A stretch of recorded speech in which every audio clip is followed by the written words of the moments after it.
अनेक दिनों तक कृष्ण उद्धव जी से उनकी वृंदावन यात्रा का विवरण सुनते रहे, विशेषकर अपने माता पिता, गोपियों और ग्वाल बालों की दशा का विवरण। भगवान कृष्ण पूर्णतया संतुष्ट थे कि उद्धव जी अपने उपदेशों और कृष्ण के संदेश द्वारा वृंदावन के निवासियों को सांत्वना देने में सफल हुए। तब भगवान कृष्ण ने कुब्जा के घर जाने का निश्चय किया। कुब्जा वो कुबड़ी युवती थी जिसने कृष्ण को मथुरा में प्रवेश करते समय चंदन अर्पण करके प्रसन्न किया था। जैसा कि श्रीमद् भगवत गीता में कहा गया है कि कृष्ण सदा अपने भक्तों को प्रसन्न करने का प्रयास करते हैं और भक्त कृष्ण को प्रसन्न करने का। जैसे भक्त सदैव अपने हृदय में कृष्ण का चिंतन करते हैं, उसी प्रकार कृष्ण भी अपने अंतःकरण में अपने भक्तों का चिंतन करते हैं। जब कुब्जा एक सुंदर नगर बाला के रूप में परिवर्तित हो गई, तब उसकी इच्छा थी कि कृष्ण उसके घर पधारे, जिससे कि वो अपनी रीति से उनका सत्कार और उनकी उपासना कर सके। साधारणतया नगर बालाएं अपने ग्राहकों को संतुष्ट करने के लिए पुरुषों के उपभोग हेतु अपना शरीर अर्पित करती हैं, किंतु ये नगर बाला कुब्जा कृष्ण के साथ अपनी इंद्रिय तृप्ति करने की वासना के वशीभूत थी। जब कृष्ण ने कुब्जा के घर जाने की इच्छा की, तब निश्चय ही उन्हें इंद्रिय तृप्ति की कोई कामना नहीं थी। कृष्ण को चंदन का लेप अर्पित करके कुब्जा ने पहले ही उनकी इंद्रियों को संतुष्ट कर दिया था। उसकी इंद्रिय तृप्ति की विनती पर कृष्ण ने उसके घर जाने का निश्चय किया था, लेकिन वास्तव में उनका उद्देश्य इंद्रिय तृप्ति न होकर उसे एक शुद्ध भक्त में परिवर्तित करना था। सहस्त्रों लक्ष्मियां निरंतर कृष्ण की सेवा करती रहती हैं, इसलिए इंद्रिय तृप्ति के लिए उन्हें एक नगर बाला के पास जाने की कोई आवश्यकता नहीं थी। किंतु वो सबके प्रति कृपालु है, इसलिए उन्होंने कुब्जा के घर जाने का निश्चय किया। कहा जाता है कि कुटिल व्यक्ति के आंगन को भी चंद्रमा अपनी चांदनी से वंचित नहीं करता है, उसी भांति कृष्ण किसी को भी अपनी दिव्य दया से वंचित नहीं करते हैं। भले ही उसने काम, क्रोध, भय या शुद्ध प्रेम किसी भी कारण से अपनी सेवा अर्पित की हो। श्री चैतन्य चरितामृत में कहा गया है कि यदि कोई कृष्ण की सेवा करना चाहता है और साथ ही साथ अपनी वासनात्मक इच्छाओं की तुष्टि भी करना चाहता है, तो कृष्ण उससे ऐसा व्यवहार करते हैं कि भक्त अपनी वासनात्मक इच्छाओं को भूल जाता है और पूर्णतः शुद्ध हो जाता है और सतत श्री भगवान की सेवा में संलग्न हो जाता है। अपने वचनों को पूर्ण करने के लिए उद्धव सहित कृष्ण कुब्जा के घर गए, जो अपनी काम वासनाओं की तुष्टि के लिए कृष्ण को बुलाने को अत्यंत उत्सुक थी। जब कृष्ण उसके घर पहुंचे तो उन्होंने देखा कि उसके घर की समस्त सज्जा इस प्रकार की गई थी जो मानव की वासना को उत्तेजित कर सके। जब कुब्जा ने देखा कि उसके घर आने के अपने वचन का पालन करने के उद्देश्य से कृष्ण उसके घर आए हैं, तो वो तत्काल उनके स्वागतार्थ आसन से उठ गई। अपनी अनेक सखियों के साथ वो कृष्ण से अत्यंत आदर और सम्मान पूर्वक वार्तालाप करने लगी। कृष्ण को बैठने के लिए उत्तम आसन प्रदान करने के पश्चात उसने अपने पद के अनुकूल भगवान श्री कृष्ण की उपासना की। कुब्जा व उसकी सखियों ने उद्धव जी का भी इसी भांति स्वागत किया, किंतु उद्धव जी कृष्ण की बराबरी के स्तर पर बैठना नहीं चाहते थे, इसलिए वो धरती पर ही बैठ गए। साधारणतया ऐसी परिस्थितियों में लोग जैसा करते हैं, कृष्ण समय नष्ट किए बिना कुब्जा के शयन कक्ष में प्रविष्ट कर गए। इसी बीच कुब्जा ने स्नान करके अपने शरीर पर चंदन का लेप लगा लिया। उसने उत्तम वस्त्र, मूल्यवान आभूषण और पुष्पमालाएं धारण की। पान और अन्य नशीली वस्तुएं चबाते हुए और अपने ऊपर सुगंध छिड़कते हुए वो कृष्ण के समक्ष आई। माधव नाम से प्रसिद्ध लक्ष्मीपति कृष्ण के समक्ष वो अत्यंत शिष्टता से खड़ी हो गई। उसकी स्मित दृष्टि और चंचल नेत्र स्त्री सुलभ लज्जा से पूर्ण थे। जब कृष्ण ने देखा कि कुब्जा उनके निकट आने में हिचकिचा रही थी, तो तत्काल उन्होंने चूड़ियों से सुशोभित उसका हाथ पकड़ लिया। अत्यंत स्नेहपूर्वक उसे अपने पास खींचकर उन्होंने उसे अपने समीप बैठा लिया। भगवान कृष्ण को पहले ही चंदन अर्पित करने मात्र से कुब्जा को सभी पापों के फल से मुक्ति मिल गई थी और वो कृष्ण के संग का आनंद लेने के योग्य बन गई थी। उसी वक्त कुब्जा ने श्री कृष्ण के चरण कमलों को उठाकर अपने हाथों पर रख लिया। कृष्ण के पद कमलों की सुगंध को सूंघकर उसे तत्काल सभी वासनाओं से मुक्ति मिल गई।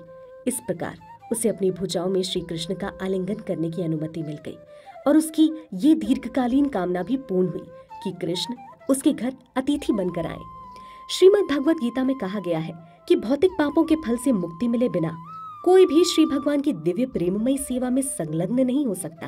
कृष्ण को चंदन का लेप अर्पित करने मात्र से कुब्जा को ये पुरस्कार प्राप्त हो गया। वो कृष्ण की उपासना की अन्य किसी भी रीति से प्रशिक्षित नहीं थी, इसलिए वो अपने व्यवसाय के द्वारा कृष्ण को संतुष्ट करना चाहती थी। श्रीमद् भगवत गीता में इस बात की पुष्टि की गई है कि यदि कोई निश्चल हृदय से भगवान के सुख के लिए अपने व्यवसाय को अर्पित करे तो व्यवसाय के द्वारा भी कृष्ण की उपासना की जा सकती है। तदनंतर कुब्जा ने कृष्ण से कहा, प्रिय सखा, कृपया कुछ दिवस मेरे साथ रहिए ना। मेरे कमल नयन सखा, मेरे साथ कुछ दिन रहिए और मेरे साथ आनंद भोग लीजिए। मैं आपको तत्काल नहीं छोड़ सकती हूँ, कृपया मेरी प्रार्थना स्वीकार कीजिए। जैसा कि वेद सूत्रों में कहा गया है, भगवान की अनेक शक्तियां हैं। महाजनों के विचार में कुब्जा कृष्ण की भू शक्ति का प्रतिनिधित्व करती है, जैसा कि श्रीमती राधा रानी उनकी चित शक्ति का प्रतिनिधित्व करती है। वैसे तो कुब्जा ने कृष्ण से कुछ दिनों तक उनके साथ रहने की प्रार्थना की, किंतु उन्होंने विनय पूर्वक उसे प्रतीति करा दी कि उनके लिए उसके साथ रहना संभव नहीं है। इस भौतिक जगत में कृष्ण कभी कभी ही आते हैं, लेकिन आध्यात्मिक जगत में उनका संबंध नित्य है। वैकुंठ लोक या गोलोक वृंदावन में कृष्ण सदैव उपस्थित रहते हैं। आध्यात्मिक जगत में उनकी उपस्थिति के लिए जो पारिभाषिक शब्द प्रयुक्त होता है वो है अप्रकट लीला। मधुर शब्दों में कुब्जा को संतुष्ट करने के उपरांत कृष्ण उद्धव सहित अपने घर लौट आए। श्रीमद् भागवतम में एक चेतावनी दी गई है कि कृष्ण की उपासना बहुत सरल नहीं है, क्योंकि वो विष्णु तत्वों में प्रमुख श्री भगवान है। कृष्ण की उपासना करना या उनसे संबंध रखना कोई आसान कार्य नहीं है। विशेष रूप से उन भक्तों के लिए एक चेतावनी है जो माधुर्य प्रेम के माध्यम से कृष्ण की ओर आकर्षित होते हैं।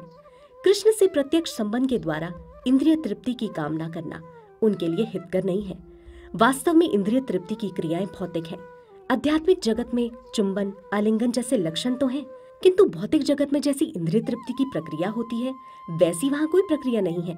ये चेतावनी खास तौर से उन लोगों के लिए है जो सहजिया के नाम से जाने जाते हैं और वो दृढ़ता से मानकर चलते हैं कि कृष्ण एक सामान्य मानव है। वो एक विस्तृत तरीके से उनके साथ यौन जीवन का आनंद प्राप्त करना चाहते हैं। जो कोई कृष्ण के साथ विकृत इंद्रिय तृप्ति का संबंध रखने की कामना करता है उसे अल्प बुद्धि समझना चाहिए। उसकी प्रवृत्ति की शुद्धिकरण की आवश्यकता है। कुछ काल पश्चात कृष्ण ने अक्रूर जी के घर जाने के अपने वचन को पूर्ण किया। कृष्ण से अक्रूर जी का उनके सेवक का संबंध था और कृष्ण उनसे कुछ सेवा लेना चाहते थे। बलराम जी व उद्धव दोनों के साथ कृष्ण अक्रूर जी के घर गए। जब कृष्ण, बलराम जी और उद्धव जी अक्रूर जी के घर पहुंचे तब अक्रूर जी आगे आकर उद्धव के गले मिले और भगवान श्री कृष्ण और बलराम जी दोनों को सादर प्रणाम किया। कृष्ण, बलराम और उद्धव जी ने भी अक्रूर जी को प्रणाम किया। अक्रूर जी ने उन सबको बैठने के लिए उचित आसन दिया। जब वो सुविधा पूर्वक बैठ गए तब अक्रूर जी ने उनके चरण पखारे और वो जल अपने सिर पर छिड़का। तत्पश्चात नियमित उपासना के रूप में अक्रूर जी ने उन्हें उत्तम वस्त्र, पुष्प और चंदन का लेप अर्पित किया। वो तीनों ही अक्रूर जी के व्यवहार से अत्यंत संतुष्ट हो गए। उसी के बाद भूमि पर शीश रखकर अक्रूर जी ने श्री कृष्ण के समक्ष प्रणाम किया। इसके उपरांत श्री कृष्ण के पदार बिंदों को अपनी गोंद में लेकर अक्रूर जी उन्हें धीरे धीरे दबाने लगे। जब अक्रूर जी श्री कृष्ण और बलराम जी की उपस्थिति से पूर्ण रूप से संतुष्ट हो गए तब कृष्ण प्रेम के कारण उनके नैनों में अश्रु भर आए और वो इस प्रकार स्तुति करने लगे, प्रिय भगवान, आपकी उपस्थिति से आज मेरा घर पावन हो गया है। मैं जगत का सर्वाधिक भाग्यशाली व्यक्ति हो गया हूँ। समस्त देवों, पितरों, जीवों, राजाओं और सम्राटों के पूज्य श्री भगवान, जो कि सबके परमात्मा है, मेरे घर पधारे हैं। उनके चरण कमलों का जल, गंगा जल तीनों लोगों को पावन कर रहा है और अब वो दया करके मेरे घर पधारे हैं। वैसे तो तीनों लोगों के ज्ञानी जनों में ऐसा कौन है जो आपके पद कमलों की शरण में आकर आपके प्रति समर्पण नहीं करेगा, ये जानते हुए कि अपने भक्तों के प्रति आपके समान स्नेह है और कोई नहीं हो सकता। कौन ऐसा मूर्ख है जो आपका भक्त बनना अस्वीकार करेगा। समस्त वैदिक साहित्य में ये घोषणा की गई है कि आप सभी जीवों के सर्वाधिक प्रिय मित्र हैं। आपकी शक्ति न तो कभी क्षति होती है न कभी उसमें वृद्धि होती है। प्रिय भगवान, महान योगियों और देवों के लिए भी आपकी लीलाओं को ठीक ठीक समझना कठिन है। वो भी आप तक पहुंचने में असमर्थ हैं। फिर भी अपनी अहेतुकी दया के कारण आप मेरे घर आने को सहमत हुए हैं। मेरे भौतिक जीवन की यात्रा का ये सर्वाधिक मांगलिक क्षण है। आपकी अनुकंपा से ही अब मैं समझ सकता हूँ कि मेरा घर, मेरी पत्नी, मेरे संतान और मेरी सांसारिक संपत्ति सब भौतिक जीवन के विभिन्न बंधन हैं। कृपया इस ग्रंथि को काटकर झूठे समाज, मैत्री और प्रेम के इस प्रगाढ़ बंधन से मेरी रक्षा कीजिए। भगवान कृष्ण अक्रूर जी की स्तुति से अत्यंत प्रसन्न हुए। उनकी मुस्कान अक्रूर जी को और अधिक मुग्ध कर रही थी। भगवान ने उनके विनम्र भक्तिमय कथन का इस प्रकार उत्तर दिया। प्रिय अक्रूर जी, आपकी विनम्रता के बावजूद मैं आपको अपने से श्रेष्ठ मानता हूँ। आप मेरे पिता, गुरु और सर्वाधिक हितैषी मित्र के स्तर के हैं, इसलिए आप मेरे पूज्य हैं। आप मेरे चाचा हैं, इसलिए आप सदैव मेरा रक्षण करेंगे। मैं चाहता हूँ कि आप मेरा पालन करें, क्योंकि मैं आपकी संतानों में से एक हूँ। इस वात्सल्य संबंध के अतिरिक्त भी आप सदैव पूज्य हैं। सौभाग्य की कामना करने वाले व्यक्तियों को आप जैसे महानुभाव की सादर वंदना करनी चाहिए। आप देवताओं से भी बढ़कर हैं। लोगों को जब किसी इंद्रिय तृप्ति की आवश्यकता होती है, तब वो देवताओं की उपासना करते हैं। देवता अपने भक्तों को अपनी उपासना करने के पश्चात वर देते हैं, किंतु अक्रूर जी जैसे भक्त लोगों का चरम कल्याण करने को सदैव तत्पर रहते हैं। एक संत या भक्त किसी का भी कल्याण करने के लिए मुक्त होता है, जबकि देवता लोग अपनी पूजा किए जाने के उपरांत ही वर दे सकते हैं। तीर्थ स्थान का लाभ वहां जाने पर ही प्राप्त किया जा सकता है। प्रिय अक्रूर जी, आप सदैव हमारे मित्र और शुभचिंतक हैं। आप सदैव हमारे कल्याण के लिए कार्य करने को तत्पर रहते हैं। इसलिए आप कृपा करके हस्तिनापुर जाइए और देखिए कि पांडवों के लिए क्या व्यवस्था की गई है। कृष्ण पांडु पुत्रों के विषय में जानने को अत्यंत उत्सुक थे, क्योंकि जब पांडव अत्यंत अल्पायु के थे तभी उनके पिता का देहावसान हो गया था। अपने भक्तों के प्रति अत्यंत दयालु होने के कारण कृष्ण उनके विषय में जानने के लिए उत्सुक थे। इसलिए उन्होंने अक्रूर जी को अपना प्रतिनिधि बनाकर वास्तविक स्थिति की जानकारी प्राप्त करने के लिए हस्तिनापुर जाने के लिए कहा।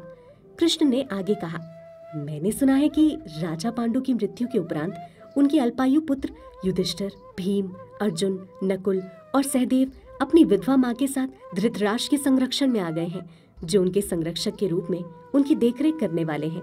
किंतु मैंने ये भी सुना है कि धृतराष्ट्र न केवल जन्म से ही अंधे हैं, बल्कि वो अपने क्रूर पुत्र दुर्योधन के स्नेह में भी अंधे हैं। पांचों पांडव राजा पांडु के पुत्र हैं, लेकिन दुर्योधन की योजनाओं और कुचक्रों के कारण धृतराष्ट्र पांडवों के प्रति अनुकूल व्यवहार नहीं करते हैं।